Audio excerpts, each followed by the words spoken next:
Mais ce que je voulais partager aujourd'hui avec vous, c'était quelques principes de base de manifestation qu'il est bon de rappeler, surtout actuellement, et vous comprendrez pourquoi.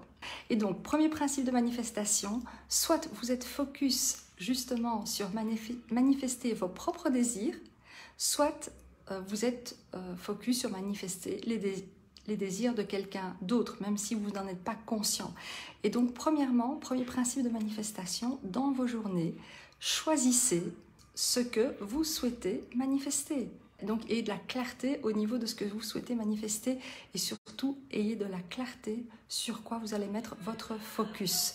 Donc, focus sur ce que vous voulez créer dans votre réalité ou sur ce que quelqu'un d'autre veut que vous créez. Donc, est-ce que c'est ce quelqu'un d'autre qui va créer, que vous allez aider à créer sa propre réalité ou est-ce que c'est votre propre réalité que vous allez manifester? Donc, j'espère que j'ai été claire à ce niveau-là ou sinon, n'hésitez pas à me poser des questions là-dessus. Donc, premier principe de manifestation, où est votre focus? Sur vos désirs ou sur ceux de quelqu'un d'autre?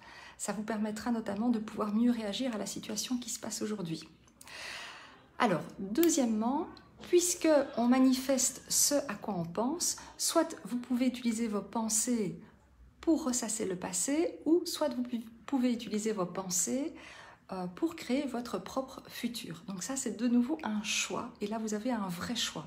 Donc le premier vrai choix et l'endroit où vous avez encore 100% de liberté, c'est le focus sur ce que vous désirez manifester. Est-ce que vous allez garder un focus sur vos désirs à vous ou est-ce que vous allez mettre votre focus sur le désir des autres et sur la manière dont les autres veulent que vous vous comportiez? Ça, c'est une chose. Et deuxièmement, vous avez le choix de penser soit au passé et le ressasser encore aujourd'hui, ou soit vous avez le choix de diriger vos pensées vers le futur. Ça, c'est encore un autre endroit où on a 100% de choix, 100%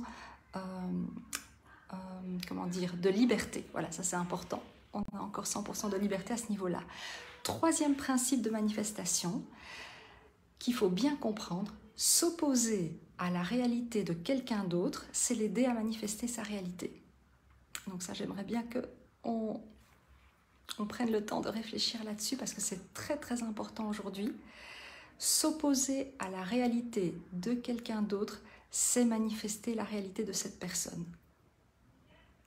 Donc le seul endroit, le seul choix où vous allez garder encore 100% de votre liberté, c'est quand vous restez focus sur vos désirs à vous et seulement vos désirs à vous. Prendre sa puissance, c'est rester focus sur nos désirs à nous, quel que soit ce que pensent les personnes, l'environnement qu'il y a autour de nous. Voilà. En termes d'énergie, tout le monde a la même puissance parce que nous avons tous les mêmes facultés internes, les mêmes capacités de penser, les mêmes capacités de créer en nous des émotions, les mêmes capacités de reprogrammer notre subconscient. À l'âge adulte, évidemment, quand on est enfant, c'est un peu plus compliqué parce qu'on dépend fort de nos parents pour survivre, mais à l'âge adulte, en général, vous en dépendez moins. Et donc, vous pouvez reprogrammer à votre guise votre subconscient dans toutes vos catégories de vie. Et donc, en termes d'énergie, tout le monde a la même puissance intérieure. Maintenant, évidemment, encore faut-il l'utiliser. J'ai pas dit que tout le monde l'utilisait, mais on a tous les mêmes capacités. On a tous les mêmes capacités de garder notre focus sur la réalité que nous voulons manifester. On a tous la capacité d'utiliser nos pensées uniquement en les dirigeant vers l'objectif futur plutôt qu'en ressassant le manque ou en ressassant l'insatisfaction passée.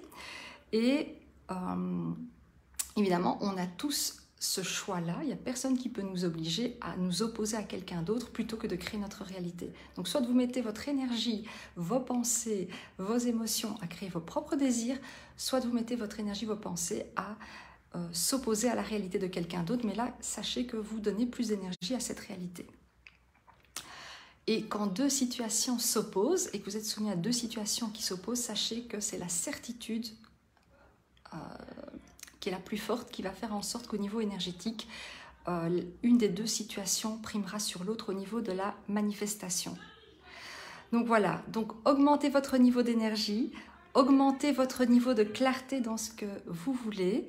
Et donc je vous ai rappelé ici quelques principes de base de manifestation qui vont vous permettre justement de garder votre niveau de liberté élevé. Et donc, je rappelle les principes de base de manifestation. Dans nos journées, on est soit focus à manifester la réalité de quelqu'un d'autre, soit la nôtre, à vous de choisir. On utilise nos pensées de manière consciente pour créer notre futur et plus pour ressasser le passé.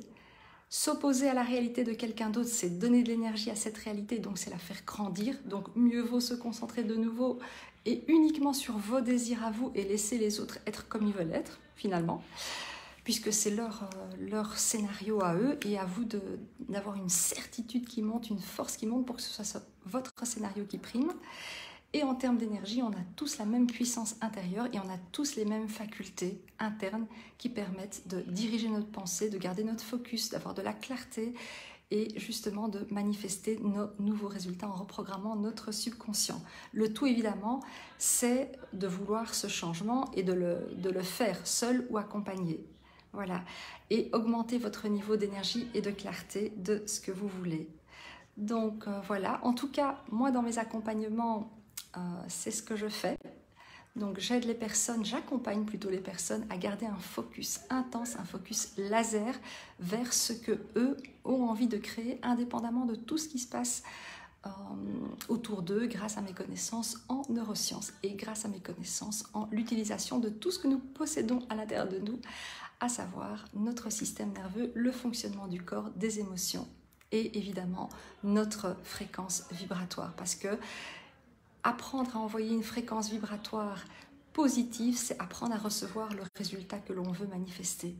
Et donc ce qu'on fait aussi durant les séances, c'est on ajuste la fréquence vibratoire de la personne pour envoyer la bonne fréquence. Donc si vous êtes toujours, quand vous pensez à vos désirs, en train de penser à la peur de ne pas le recevoir ou à la peur de le manquer, c'est pas la bonne fréquence vibratoire que vous envoyez. Donc ça, évidemment, l'univers répond en vous envoyant des événements, des situations, des circonstances qui vont répondre à cette fréquence. Donc si elle est basse, vous aurez des événements basses où vous rencontrerez des personnes à énergie basse. Si elle est haute, justement, petit à petit, vous apprendrez à manifester cela. Et donc, la seule chose dans laquelle on a envie, nous, de garder notre contrôle à 100%, c'est le contrôle de notre vibration, le contrôle de nos pensées, le contrôle de notre focus. Et on n'essaye pas de contrôler les autres.